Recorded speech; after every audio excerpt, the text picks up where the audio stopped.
Hey there, everybody. Welcome to the hump. And I got my friend George. George, what day is today? Do I have to say Come it? on, say it. Yeah, come on, say it. It's hump It's day, hump baby. It's hump day. day. I don't want to be a bummer, but it's actually Thursday No. here. It's Thursday here, Oh, that's Mark. true. That's true. Isn't that awesome? This is my third Aussie on the show. I love it. I had Adam on the show. I had who else did I have? I forgot for a second. Holy crap. But a couple of recommendations by Adam. I had CT Falk on the other last week, but he's in Canada. Nice. I think he's not in Yeah, Australia. yeah. But yeah, I thought I had, or maybe I have another one coming up. I forget. But anyways, love having you guys on, and because it's 16 or some odd hours ahead, so you can tell me what the future's like. I love it. But welcome everybody to the hump. Another episode, number 11. My lucky number 11. With George Koudounaris from the B2B Playbook and the B2B Playbook podcast. So I'm honored because I'm like a amateur podcaster at this point, and I think you've got hundreds of episodes. So I'm hoping to get some advice out of you tonight. But definitely want to hear your story. We always give my guests here a couple of minutes just to introduce themselves. Tell us where you're calling in from, a little bit about your family, or whatever else you want to tell us about you personally, and maybe some of the things that you got going on in your business life and world. And before we get into some of the interesting topics we have set up for tonight. But George, thank you for joining us. Welcome. Yeah, thanks so much for having me, Mark. And look, with those compliments, happy to talk about whatever you want. That sounds great. Personal life, probably biggest update for me, and I think why we had to push things to this year, Mark. I think we were going to catch up late last year. Was I just had my first child, little girl, Lily. She's 6 weeks old. She's going for a 6-week checkup today. So Nice. she's been putting on weight, turning into a little chubber, which we're very excited about. Well, they do. They always do. You know, every baby's a little got that. You hope. Yeah. That's right. It's fun to see, and surviving with the on a lot less sleep, but something's kicked in and doing okay, which is awesome. Greek background, if you couldn't tell from all the vowels in my last name. So while I might be a family of 3, that means like all my cousins and everything are basically like my siblings, and so everyone is very much in my life all the time. Everyone's got a key to our door, so there's no privacy. Everyone has full access to the fridge without asking for permission, but it's a nice way to live. You just rolled off all the literal stereotypes that people think about when a Greek wedding, you know. Instead of everyone being called Nick in my family, everyone's called Stephen. There's so many Stevens, it's absurd and very confusing. And now everyone's older, and in the professional world, it gets some people in a bit of hot water because there's like 5 people with Stephen Koudounaris running around on LinkedIn. Half of them are lawyers, and they're all changing jobs and stuff. And so their boss is like, "Hey, I saw you updated your LinkedIn profile and you're now working here. Like, what's going on?" That's hilarious. Yeah. So gets you in a bit of hot water. Well, if it's any consolation, one of my best friends, or used to be a very good friend, I don't talk to him too much anymore because we're kind of live away. And I actually used to practically crash at his house a lot. I was his best man at his wedding. His name is Spiros Zorbis. Oh my goodness. And I will tell you that he definitely had a lot of family, because I went to his wedding and I met 100,000 people there. I think it was 300 people. I don't know. It was just crazy. And after a while, we just started drinking. Nobody even cared whose name was who Anthony was or this one was. It was just the Spiros are crazy. I've got an uncle Spiro, and he is wild, absolutely wild. Yeah. Is there a were you born and raised in Australia? Yeah, born and raised in Australia. It was my grandparents who emigrated way back when. So we've definitely kept, like, I would say, like the culture and tradition alive as much as possible. Don't speak the language as well as I'd like. But yeah, maybe that's something. Now I've got a daughter. I feel like that's something I really want to do to try and give her. So maybe we can learn together. So your parents obviously speak it, and Yeah, then so she grows up and she could speak it. They would love that. Then they could talk about you, and you won't know. I know, right?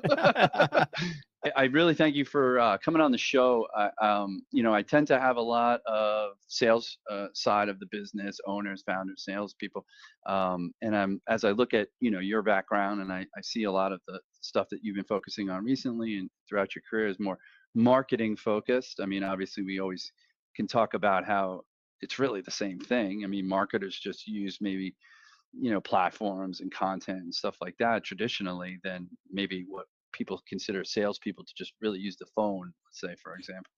And the problem is ultimately is that there really is no difference, and they need to be working together, and each one feeds the other. Maybe there's problems with compensation and just process and attributions and things like that, and we can get a lot into that. But I think it's at the end of the day, we're all just trying to create revenue, and that's what you're supposed to do for the business. There's no other thing except for HR, right? I mean, which is a cost center. It could be a profit center too, but like everything else is a profit center. Marketing is supposed to produce revenue. Sales produces revenue. So why are they always considered to be separate, which blows my mind. And so, but I think when it comes down to sales, right? When you look at sales and you say, well, you have inbound and you have outbound, right? And the inbound obviously is you're doing some kind of marketing and or emailing and or putting out an offer or something, or you're going to a show and stuff's coming in.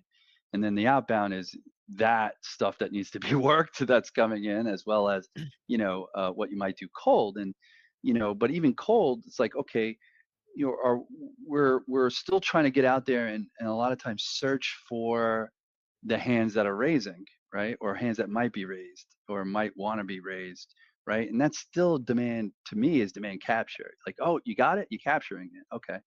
So there's a little bit of that on the sales side as well as the marketing side. Is stuff that's coming inbound, demand capture.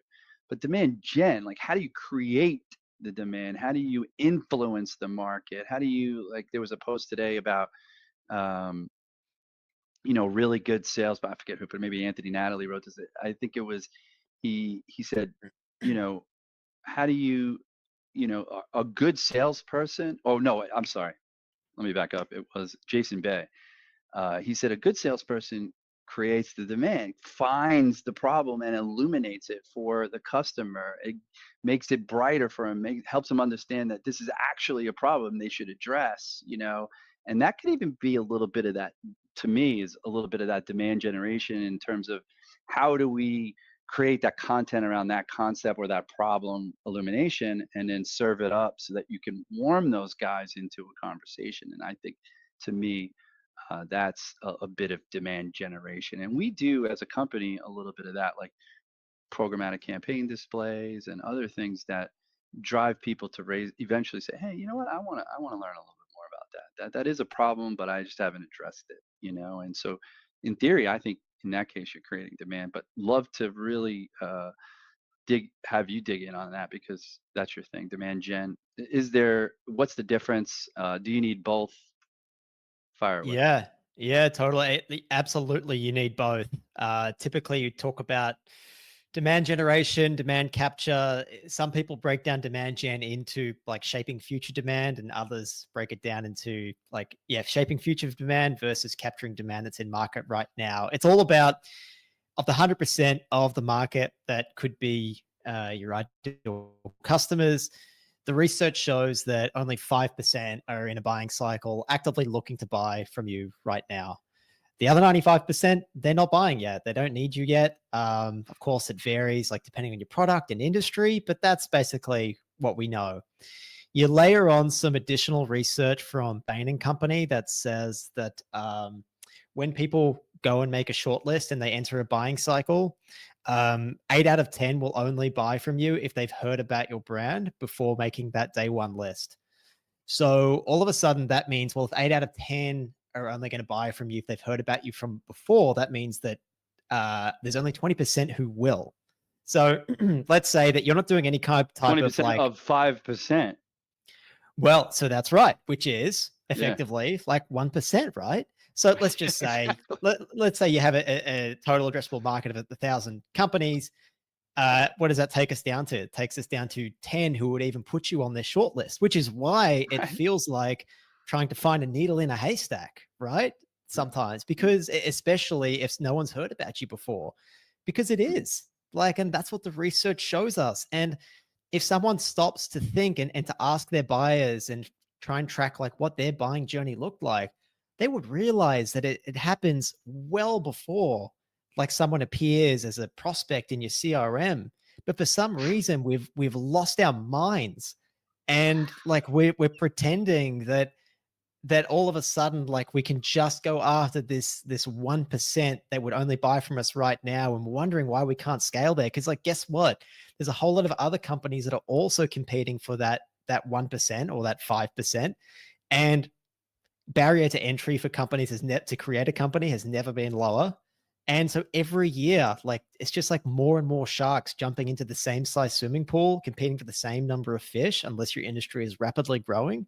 And that's why it just gets harder and harder if you're only capturing demand. And the method to sustainable growth is acknowledging, hey, okay, there's a great portion of the market that aren't ready to buy right now. And we need to, as a sales and marketing team, acknowledge that we're going to have to be doing some building of relationships. And that is going to take some time until those people come into market. But if we do it right, when they come into market, they're going to see us as their number one solution. Yeah. And that's why, Mark, I love what you said, from the beginning. And I think like a lot of the best salespeople and most holistic salespeople I've spoken to have said the same thing. Marketing and sales, we should be saying the same thing. And I think as marketers, we're really good at communicating on a one to many and a one to few basis, like to lots of people with like ads and content and all that kind of stuff. And then on one to few basis, like webinars and customer advisory boards, events, that kind of thing. And then sales happens to be really good at one to one because they're like better people. They're better with people generally, and they're more confident. They're better taking those interactions. But the things we're saying should be the same, basically. Absolutely. Absolutely. In fact, I've said this a few times, maybe even on this show, where, let's talk email for a second, right? So I use email and LinkedIn and phone in conjunction with each other. And so for all intents and purposes, I don't get a whole lot of replies. And Mhm. I don't think it's because my content in the email sucks or, that I'm not getting I'm getting opens for those that may actually be opens. Second, third opens are usually something legit. Um, but what I do know, like I don't get as many positive replies as I would like. I've gotten several here and there, but mostly no's if anything, or unsubscribes, which I'm sure is mostly what everybody does.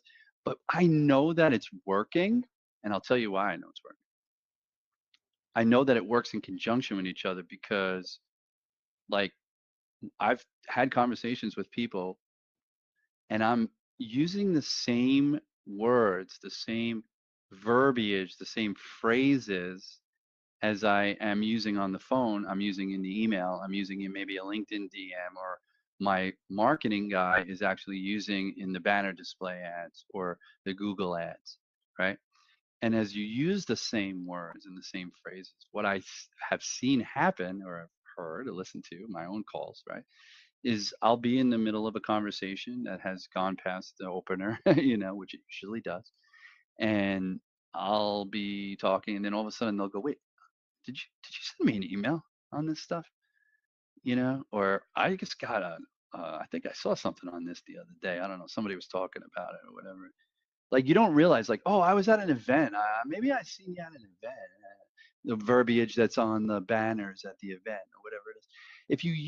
If everybody's in alignment there, right, and those words are in alignment, so to speak, I know that I got more time on that call because something in that person's mind resonated. Whatever I was saying resonated with him because he's heard it before. Where did he hear it? He heard it in an email I wrote to him, or he saw it on a campaign display. Display campaign, programmatic, whatever. And so it's just it just makes sense, right? You know? Yeah, yeah, absolutely. And that's why those feedback loops between sales and marketing are so important too, because it's often sales are the ones who are at the coalface having those live conversations and can feedback like, hey, this phrasing like really resonated, or hey, the customer actually framed the problem this way. We've been saying it this way.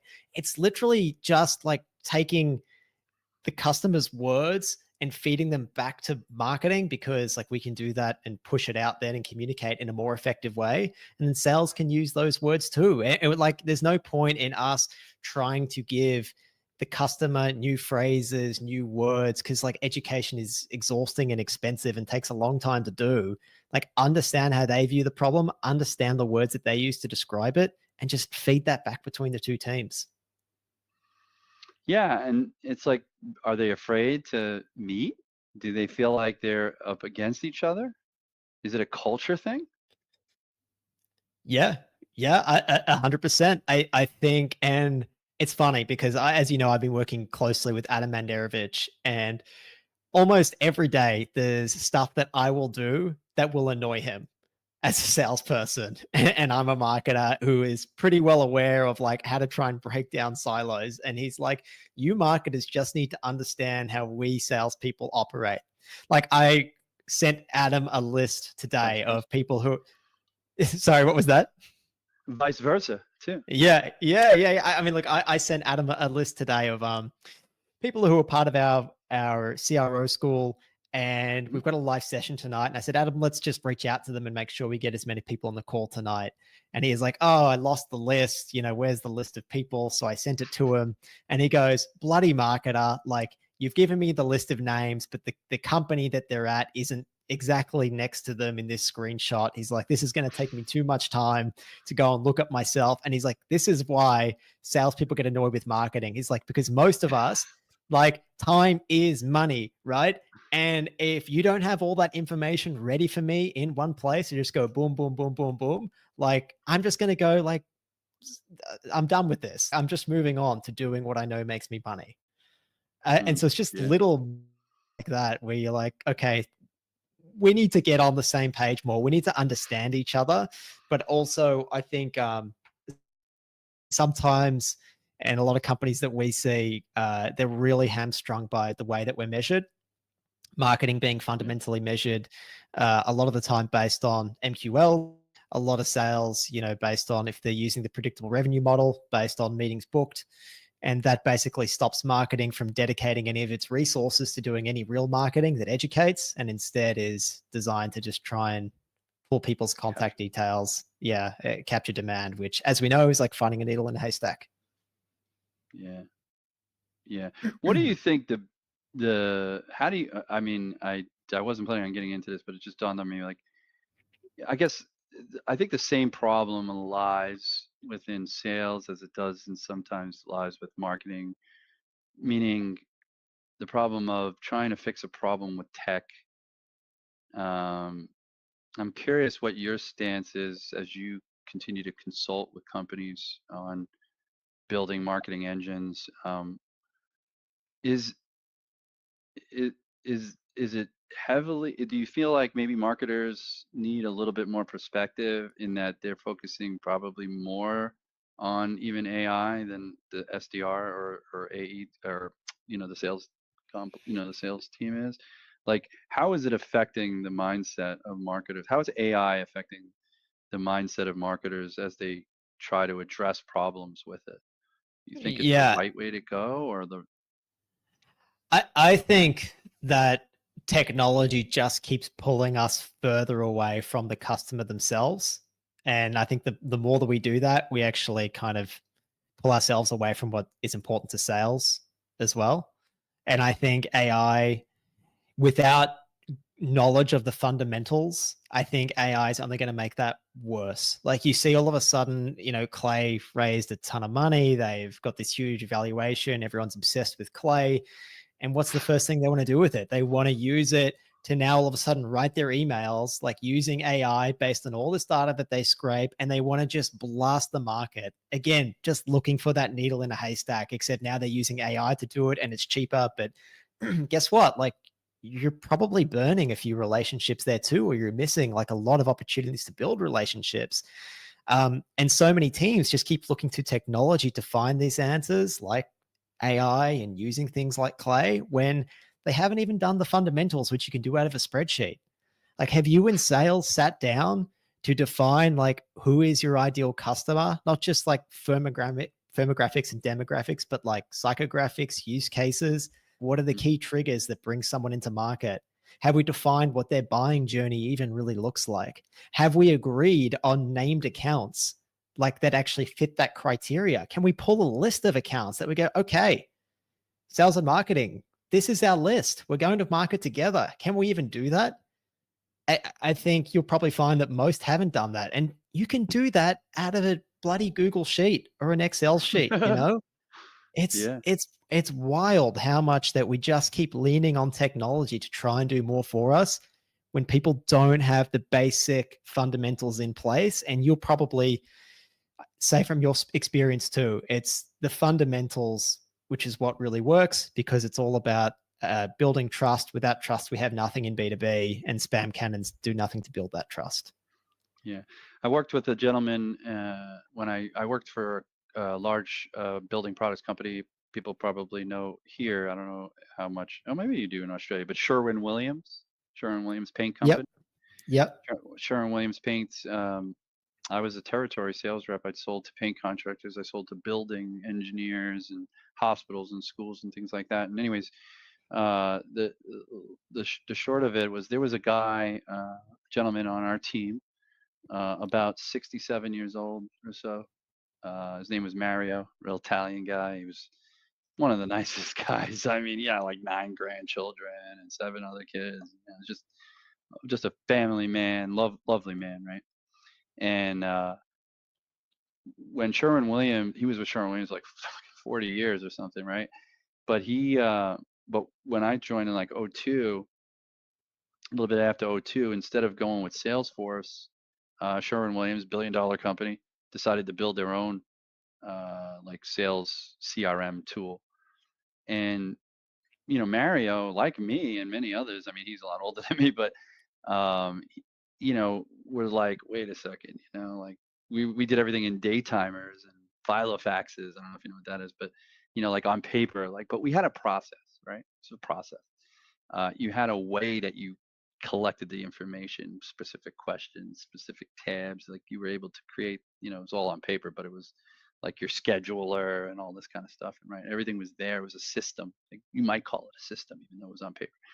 And Sherwin-Williams wanted us to move everything now to this new CRM and have it on these like Trio smartphones. I don't know how old you are, but back in the early 2000s, there was this Trio smartphone. So it was like a push button little thing, like almost like Yeah. it was a larger BlackBerry, if you will. Right. Yeah.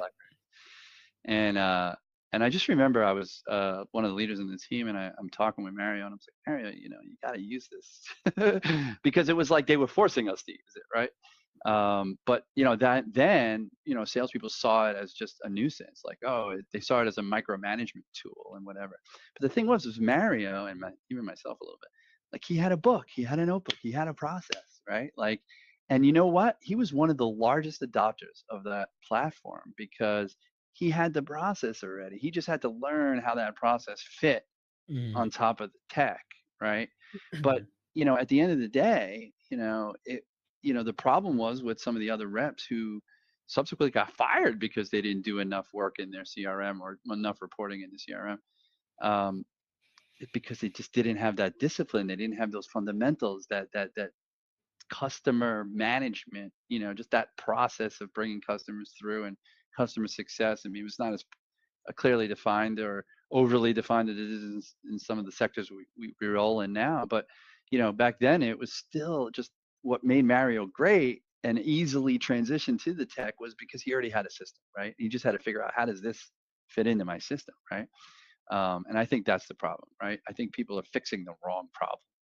Yep. I couldn't agree more. You're right. People don't have that system, that process, that framework, which is based on the fundamentals to begin with. And they're hoping technology is going to fix their problem. And without I mean, you can go to like any vendor of anything to help with sales and marketing and look on their website and look at what they promise, and it's ridiculous, right? They promise like return on investment of like, 10 times and testimonials from people saying this changed our business and this and that. It's like, this isn't going to do anything for you unless you have these fundamentals down and a simple process to follow. Technology is there to amplify something that is already working. It's That's right. not there to replace it. Absolutely. Absolutely. I agree. But, with that said though, right? Like we talked a little bit about, you mentioned it, of course, with your anecdote about Adam and not like understanding how each other kind of works. Kind of leads me to think like, can sales and marketing really work together? And is it when we talk about alignment, it's a fluff word, sure, but what does that really mean? Does it mean that we seriously need to be on the same compensation plan? We need to be on the same target? We need to or we need to just respect each other's targets and understand how we both get each other there and not independent of each other? I mean, really, like, there's a lot of talk about this all the time. Silos breaking down. Is alignment real? Is alignment look like pods? I always say that, right? Like I always go back to my pod theory. My pod theory is probably stems more from, like brokered, financial brokerage houses and things. Sometimes they operate like this, where there's a market maker, and then he's got an associate, and then he's got like this junior guy and a person that's taking another junior guy. So it's like a four kind of thing. We even had that early in IT consulting in the 90s. I sat in a sales team. It was the group, we call them a group manager, a senior consultant, a junior consultant, and then a trainee. So the group manager sat in front of the trainee, and the junior and the senior sat in front of each other, and they worked leads. They multi-threaded through companies with each other, passing like things, leads. Like when I was a senior counsel, I would call somebody, get hung up on. I would give that. We didn't have a CRM, by the way. We did everything on index cards, and so like I would hand that index card to my junior guy or my senior guy and go, "Hey, you call." And then they would go call him and maybe set a meeting, like 10 minutes later, right? It's a different voice, different person. I mean, that's how it was. And so like, but it was a way to work together as a team. And now we were all salespeople, we weren't marketers, but I always think that there's some merit in that, right? Where you have, you have, like you said, assigned accounts. So here's the group pod. They have assigned accounts. You have a marketing lead in that pod. You have the sales lead in that pod. And when I say sales lead, I mean somebody who's going to ultimately take the conversation from even cold calling or whatever inbound all the way through discovery. And then if there has to be a demo or proposal period or meeting, then there's like maybe that engineer on the team. So you've got this engineer closer, if you will, or maybe you're the closer, but with the engineer. And then you've got the marketing professional. And then you have like somebody who's more of like a rev ops, who's going to build the lists and maybe, be system oriented or whatever. But it's like now you have alignment, right? You don't have this separate whole marketing department, right? Maybe you have a general marketing department that is going to do the website and is going to do events, but when it trickles down to the territory assignments or company, or, customer assignments, like you said earlier, maybe a pod structure, the alignment is there. And then the pod gets commissioned and based on revenue, and that's it. I don't know. That was my theory. I've floated several times. So the pod structure is something that we try and get marketers to do when they come through the B2B incubator program, because it's also a great way of testing this out and proving that it works. So we say, grab like one marketer, one salesperson, focus on one very tightly defined ICP and named accounts, and let's roll out this pilot project. And so then you can have like really tight feedback loops. You've got two people working together, hopefully sales and marketing, like each can see the benefit of each other's work more easily. They can see how they're basically, singing from the same choir sheet. They're working towards the same end goal. They just have like slightly different skill sets to help execute that, but they need to be working towards the same goal. So I really, really like that pod structure. for those that are able to test it out, like we have seen some really good outcomes from that as well. And then others who have then gone to roll that out to more sales and marketing people in the company too. But a lot does come down to, I think, like how we're compensated as well. Why shouldn't marketing, if we have so much influence like over the buying journey, if we're still doing that communication, and now like with digital channels and everything that we're doing, we're able to reach these people so much more than we were able to before. Like, why shouldn't we be comped in and brought in if a deal gets across the line? And then we're incentivized to do as much as possible. I've seen probably the lighter touch version of this that we've seen work is, like a quarterly bonus if revenue targets are met across like a pod. But I know Adam spoke about, marketing used to get like a percentage of commission, and the customer success like used to get a percentage of commission as well. So like, why not bring that back? Yeah, no, I agree. And I don't think we're suggesting in this here, and at least in this forum, I'm not suggesting that marketing people get paid maybe salary. I mean, I think still salary wise, there's probably going to be some market trending figures there. And I don't think, I mean, listen, I know there's probably people on marketing teams that get paid more than sales people do, paid in salary. Usually, the right formulation, of course, is more commission based. For salespeople, love that more, right? But it's like, so forget that. So align the proper salaries, and then the commission structure, the compensation bonus or whatever based on revenue is fair. Now, if the company doesn't hit it, why would I pay you? And it's like this, right? Like I don't think, I don't know about you, but one of the things is, what I don't like about bonus structures or particularly bonus structures, not commissions, but bonus structures where you're paying something on a quarterly or you're paying an annual bonus. My problem with those is, in some industries and in some companies, it's a all or nothing. Like, you either hit this X number 100% or you get nothing, right? Sherwin-Williams, coincidentally, and several companies I worked for in the past, in the building product space, actually start paying at 80%, right? Yep. So if you think about the market that people always spout about on LinkedIn, there's only, so many people hitting quota, and most of the people are only 40% of quota. No one would get the bonus. But I feel like 80 was fair. I felt like, because it's so hard to get to there, in some cases. So if you get 80, you should get something, right? And in their case, the way they structured it, which I thought was wonderful, was 80, but you don't get 100% of the bonus. At 80%, you only get like 50% of the bonus, and then at 90, you get 75% of the bonus, and then 91, 92, and then it escalated till you got at 100, you got 100. But the beauty of it is, at 137%, which was President's Club, more than 125% was President's Club, you actually make overrides on everything over versus on top of the President's Club. Maybe I could just cut that right there and say Sherwin-Williams had an incredible package. I made a lot of money there, let's just say.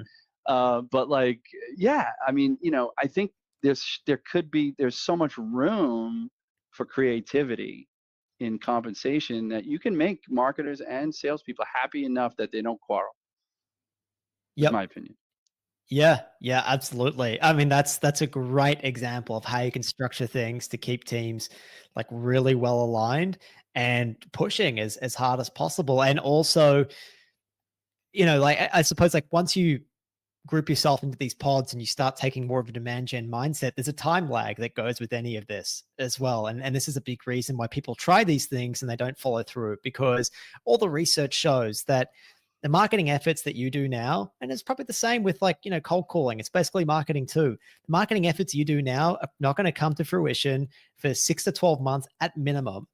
And people go, oh, well, why is that? Maybe is marketing useless then? But it's like, well, because chances are the people that you're speaking with are not in a buying cycle right now. They're not ready to buy right now. So it doesn't make those touch points useless. It just means that there's going to be a time lag effect and there's going to be a delay. And so then you want your compensation structures, I think, probably to account for that accordingly. So we're not disincentivizing people from sticking to that pod structure and sticking to also generating demand as one team. I got a question. Do you think, like, 'cause I'm thinking about, when you say the follow up, and we always talk about, it's not always the first call. It could be multiple touches before, they're in that buying window. And I've always believed that, like, with respect to outbound or cold outbound, the SDR AE complex, the problem there is the SDR role is seen as either as a stepping stone to the AE. It's more glorious to be an AE. Who wants to make cold calls, all that kind of stuff, right? And so it forces them to want to get it out as fast as they can, 3 months, 6 months, maybe no more, right? I'm not going to be an SDR for more than 6 months. I'm going to be out. And I guess the problem there is like, well, if you start your job and you're not really good at it yet, right? And it takes a couple of months to ramp or a month to ramp, right? And now you're ramped and now you're having actually good conversations, right? And maybe you even hit quota, right? Whatever that quota is. And you were promised a promotion or you can move to AE. So now 6 months goes by. Now you only had 3 months of 4 months of really good conversations where maybe a certain percentage of those conversations have become sales engaged leads that, need a follow up in 6 months. The only problem there is now that SDR is no longer in that role, right? So a new SDR comes in and they're trying to work maybe what they might have identified as low hanging fruit. Oh, here's a follow up task. Let me call this person. Well, now that person is brand new, right? So they Yeah. stuck on the phone and they ain't good yet. They haven't ramped. And so now they're calling leads of that were called 6 months ago that are probably now in the buying window, but they're going to miss it because they're not ready, right? Mm. Or the fact that the customer is going to go, oh yeah, but I don't remember talking to you. I talked to somebody else, and maybe they didn't take good notes, right, for some reason. So now they're starting that call from scratch, or they're trying to say, oh, I talked to you a couple of months ago, or they even worse, they say, you talked to one of my colleagues.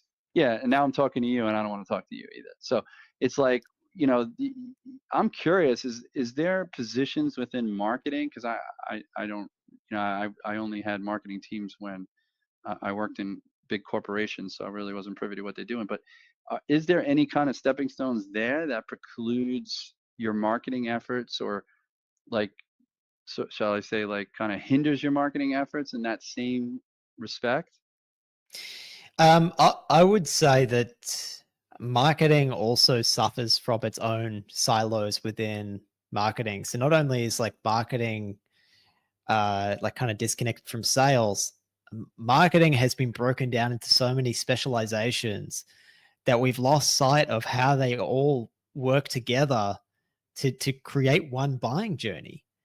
So Mm, you might have people who are doing events, but the events people aren't connected to the brand marketers. And then the brand mhm, marketers aren't connected to what demand generation is doing.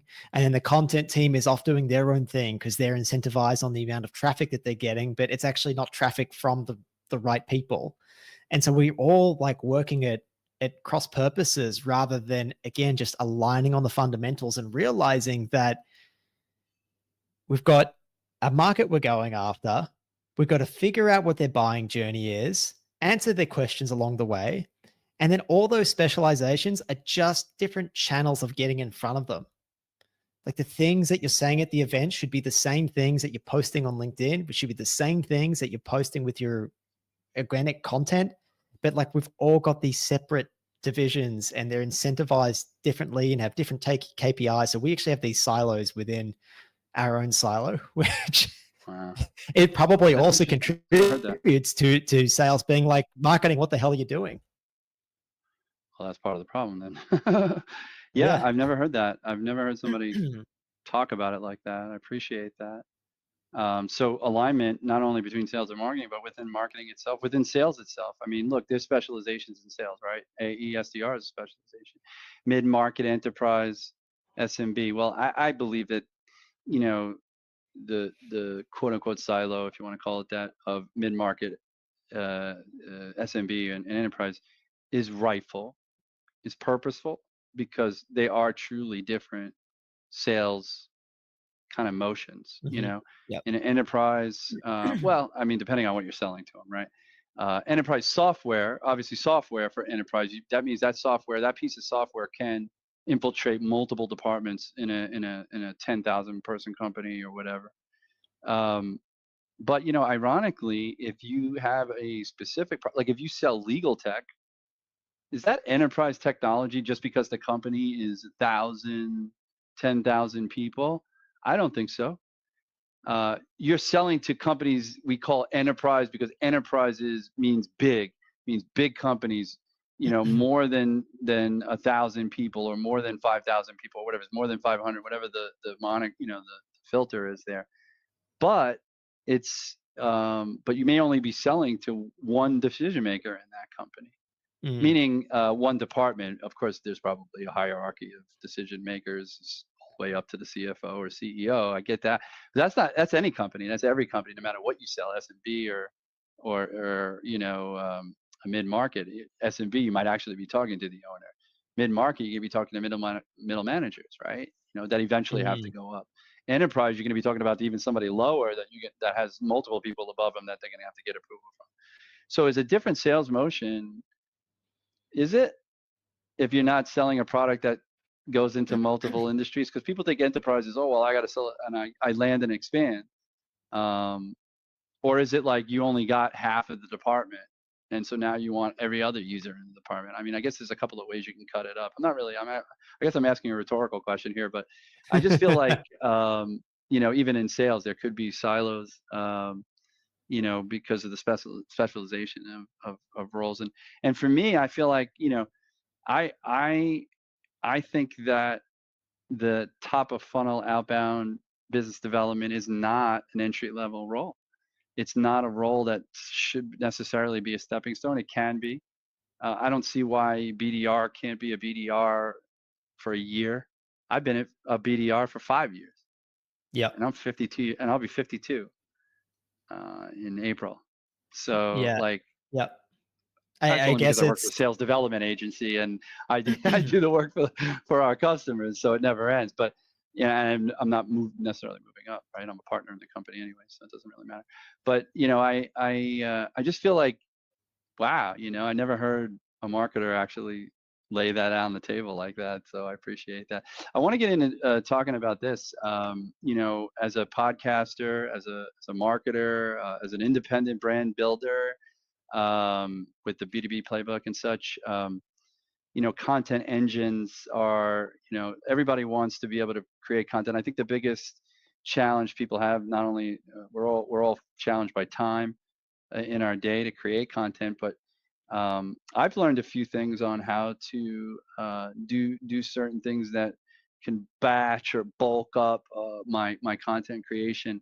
But I think when I think of content engine, as much as I think of a sales engine, I think of something that's working. It's humming.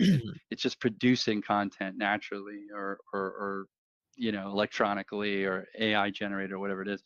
But maybe as an independent marketer or brand builder versus a company builder, how does one get started in actually creating a content engine? Yeah, I think it becomes very overwhelming for people because there's so much information out there and they try to do too much all at once. I think to have a really good content engine, what you need is you need focus, and to have focus, you need to place constraints on what you're doing. And that starts with, who is this content really for? Kind of defining again, your ideal customers, and also defining what is your editorial mission? Who is this for?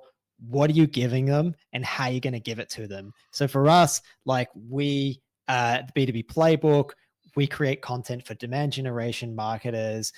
We're giving them our step-by-step playbook to drive more revenue for the business and align more closely with sales. And we do that every week through the B2B Playbook podcast and by doing it in articles, newsletters, YouTube shorts, right? Just very clearly define who it's for, what you're giving them, and how you're actually going to do it.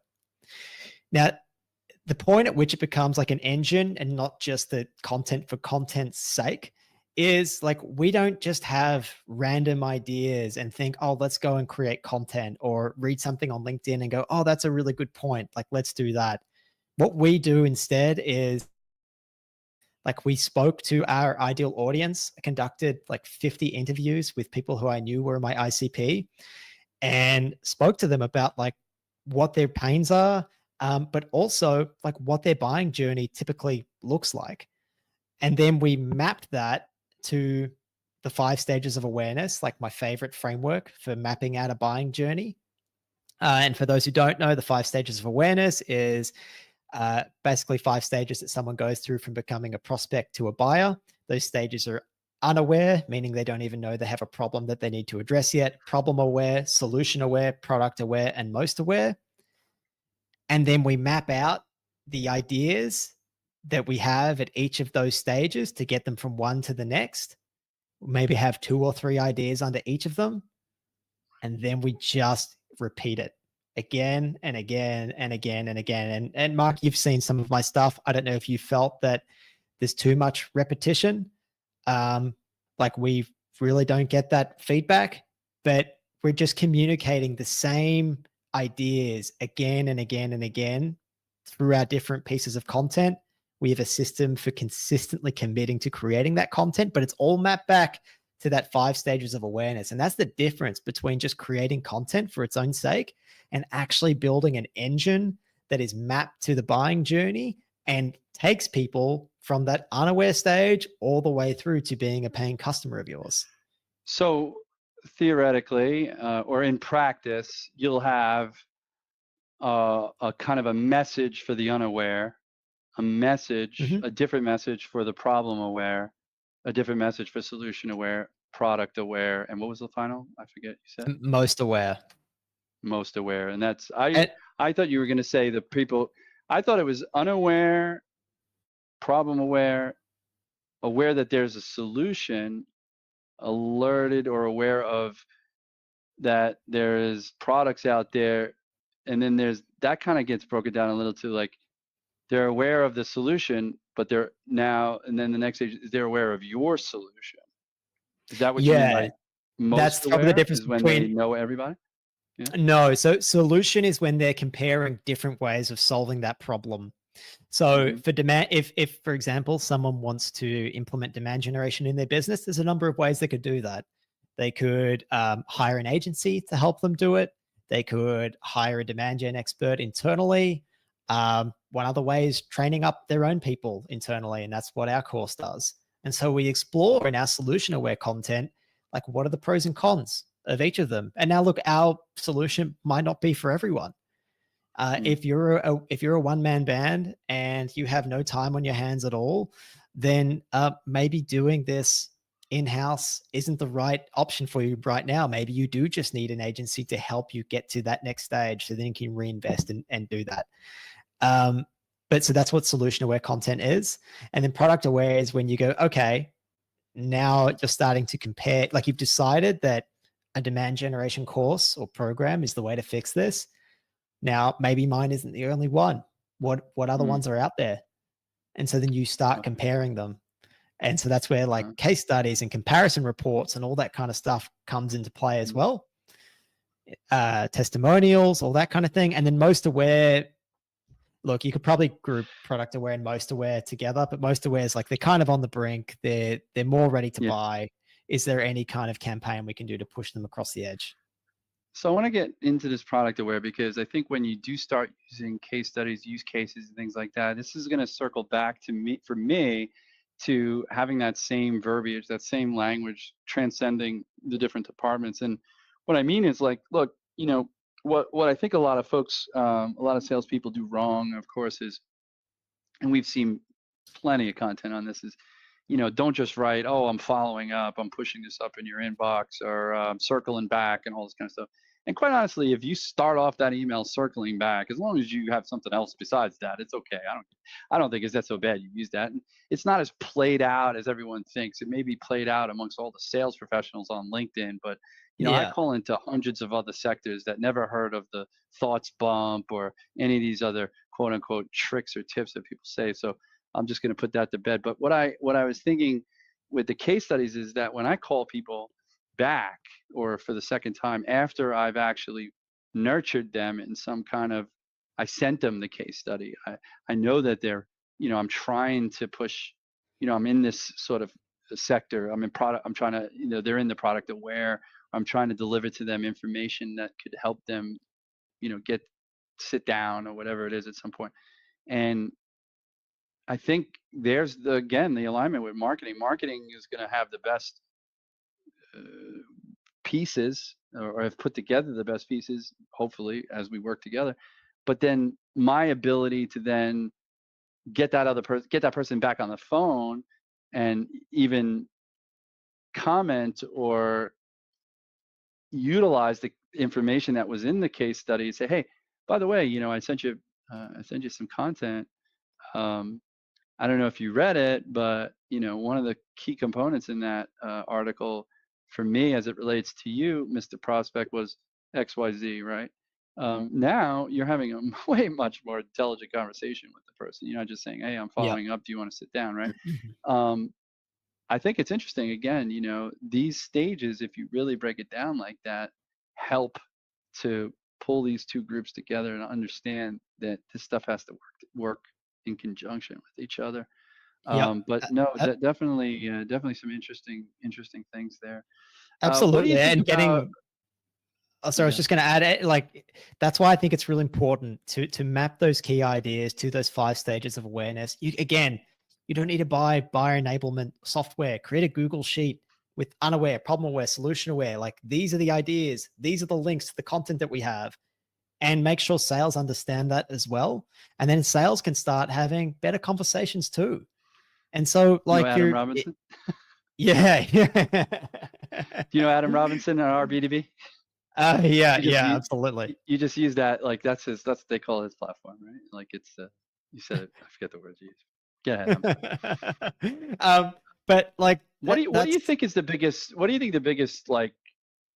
What does he think is the biggest thing holding people back from really? I mean, I get the framework, and that's how you can drive more content, but it's not about more content. It's about alignment.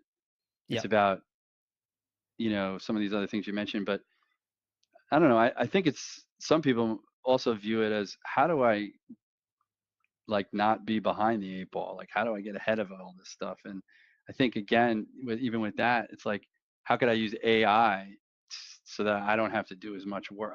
I think that's the baddest attitude that everybody has, is like, I Mhm. want to inject AI into everything so I can do less work. Yeah, it's The idea of really working hard or working strategically for long hours is long gone, and well, I and don't know why. this is the thing, Mark, is like a lot of the stuff that we talk about is simple, but it doesn't mean simple is easy. Like, simple Right. can still be hard. It takes time Right. for you to have conversations with the market to find out like how they're really framing problems, finding out like what's important to them and feeding that information back to marketing. It takes time to map it to the 5 stages of awareness. It takes time to go to your existing content and map it to that. It takes time to sit down with sales and make sure they understand how to do it. All these things are simple, but I don't know. Like, I guess they're still hard to do. You still have to do them. And people just keep looking to AI and technology to fix that stuff for them. But we said it before, technology is an amplifier. It can't replace Yeah. that hard stuff.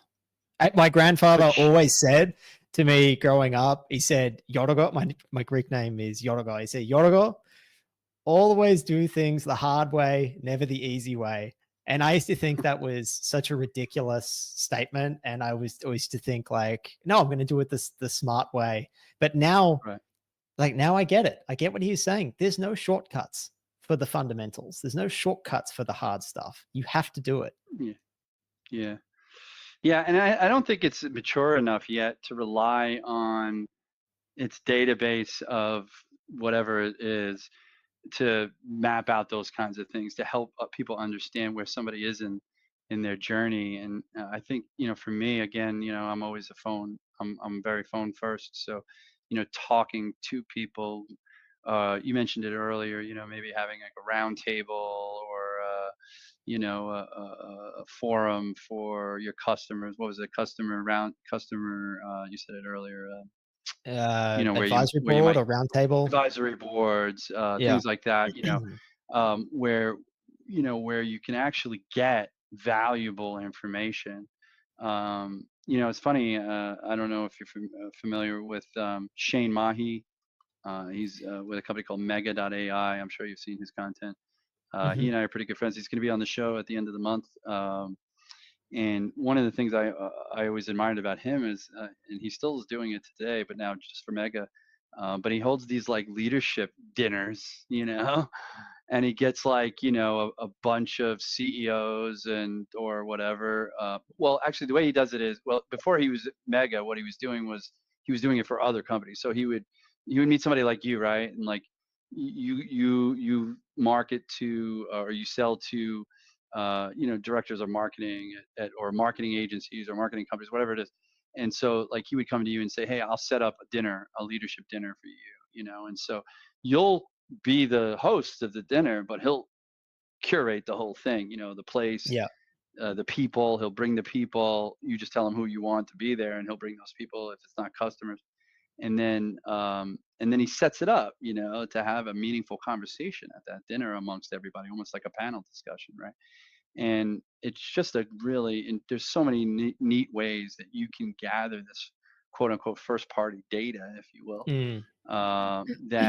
that you could use that really helps you guide you. I mean, I think the biggest mistake is the assumptions we make as founders or as marketers or even salespeople, and or for that matter, you hear something from one customer or from a couple of customers, and you're like, oh, that's it. You got to test that still.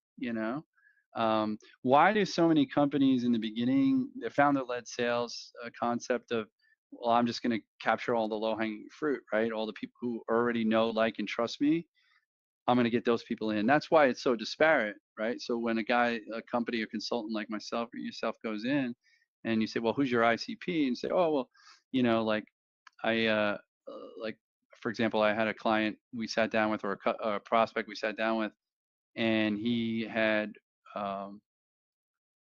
was an MSP, and he had 3 case studies on his website. First and foremost, you couldn't even access them, right? You click on them and it didn't go anywhere, which is like immediately a red flag for me, right? But the thing is the 3 case studies were so significantly different, right? I mean, they're either an MSP or an IT company, right? So they did some application development here. They did some infrastructure, something totally different there. They did a data consolidation, data mining project. So it's like 3 different things in 3 different sectors, right? And so that's okay, right? Because you're first starting out, right? And you don't have a lot of customers. You're getting all this. You're casting a wide net, right?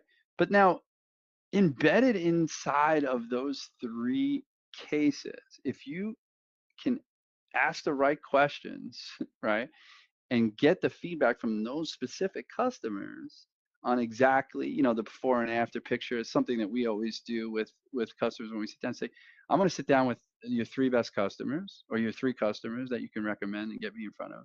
And essentially what I'm going to ask them is, what did your world look like before said MSP? And what does it look like after, said Mhm. MSP? And what were those pains, and dig into those questions, things like that. And that helps us really kind of formulate talk track. It helps us formulate content, like you said.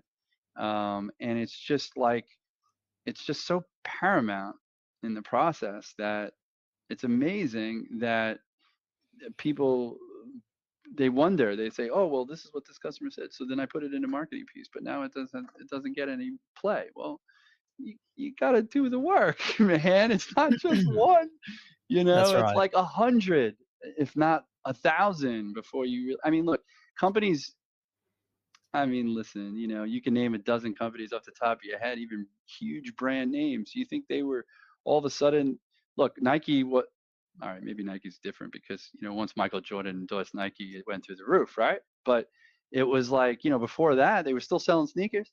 How are they doing it? Right? Grit, Yep. fundamentals, you know?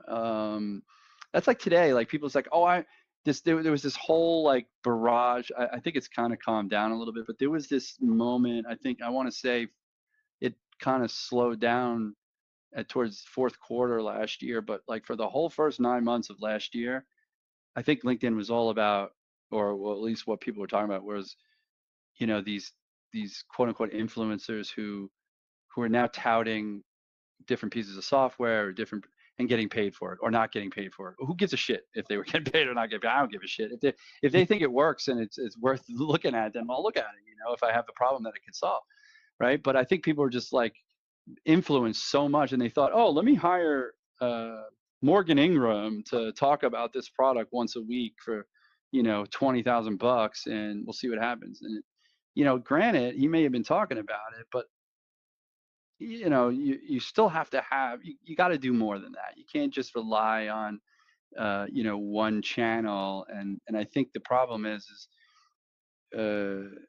it's that they go to the one channel and then it doesn't work. So they try another thing, and that's okay, I guess, early on, but it's like, you know, you got to dig deeper, right? You got to really get, if you don't have any customers, that's one thing, but if you have customers, I mean, you just got to continue to leverage that first party data coming from them, or host these other things like you're saying, or go to events and Yeah. just ask the right questions. I think people just try to sell and they're just not doing the right thing. And, listen, Yeah. man, I really thank you for coming on the show. Thanks so much, Also, Mark. Thank you. Thank you very yeah. much for having me on.